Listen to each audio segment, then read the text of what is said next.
그 다음에 이제 41번으로 또 왔습니다. 41번.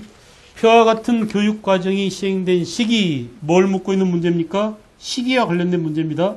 우리가 교육과정을 이해해야 돼요. 1911년 1차 교육령, 조선교육령이죠. 1922년 2차 조선교육령, 알겠어요? 이렇게 조선교육령이 몇 차례에 걸쳐서 개편되는데 그런 내용을 잘 정리하고 있어야 됩니다. 지금 여기는 보면은, 자, 수업연한이 고등보통학교가 1학년, 2학년, 5학년까지 있다라는 이 사실을 통해서, 이거는 1922년에 발표된 2차 조선 교육령에 의거한 교육 과정이다라는 것을 판단할 수 있어요. 알겠어요? 또 이제 역시 과목을 통해서도 우리가 2차 조선 교육령이다라는 것을 알 수 있습니다. 알겠나요? 그런데 볼까요? 그러면 1920년대라는 이 시기를 판단하면 그 다음에는 어때요? 쉽습니다. 경성제국대학이 1924년에 만들어졌죠. 1924년. 여러분 그때 쉽지가 않아요. 이런 연대, 디테일하게 연대 나오면 기본적으로 어렵습니다. 왜? 나머지 연대들을 다 알아야 되잖아. 소학교가 국민학교로 개편됐다? 이건 언제? 1941년 전시체제가 되면서 한국신민학교라는 의미에서 국민학교가 된 거죠. 알겠어요? 이제 한국신민화 교육이 본격화된 1941년 이후 얘기입니다. 조선인과 일본인의 학교명이 통일되었다. 이때는 1938년 얘기예요. 1938년에 개정 조선교육령이 내려지고, 이때는 뭐냐? 내선 일체 교육이 행해짐으로써 내지 일본과, 이게 일본을 내지라고 그랬죠? 조선이죠, 조선. 선은 조선이죠.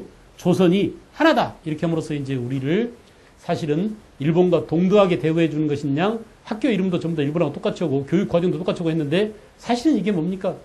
1937년 중일전쟁이 도발되고, 또 그 다음에 1941년 태평양전쟁을 도발한 일본이 전시체제가 되면서 우리나라 사람들을 일본이 추진한 전쟁에 쏟아붓기 위한 인적 자원을 동원하기 위한 하나의 노림수였죠. 그죠? 그래서 일본과 조선이 같다라고 해서 보통학교를 심상소학교, 이 당시 이제 학교 이름을 보통학교를 심상소학교라고 했어요. 그죠? 그리고 고등보통학교를, 지금 여기 나와 있는 게 고등보통학교죠? 요거를 중학교로 바꿨습니다. 중학교. 그죠? 이게 언제 얘기라고요? 38년 얘기예요. 이 심상소학교가 다시 국민학교가 된 것은 41년입니다. 알겠죠? 그 다음에 여자 고등보통학교를 고등여학교, 이런 식으로 이름을 바꿨습니다. 그 다음에 학생들이 학교에서 한국신민 서사를 암송하도록 했다. 한국신민 서사를 암송한 것은 1937년 중일전쟁 때부터예요. 알겠어요? 조선인 학교와 일본인 학교 수업 연한이 달랐다. 이건 언제냐? 제1차 조선교육령 때 1911년 얘기입니다. 그래서 답은 1번인데 상당히 어렵습니다. 그래 안 그래?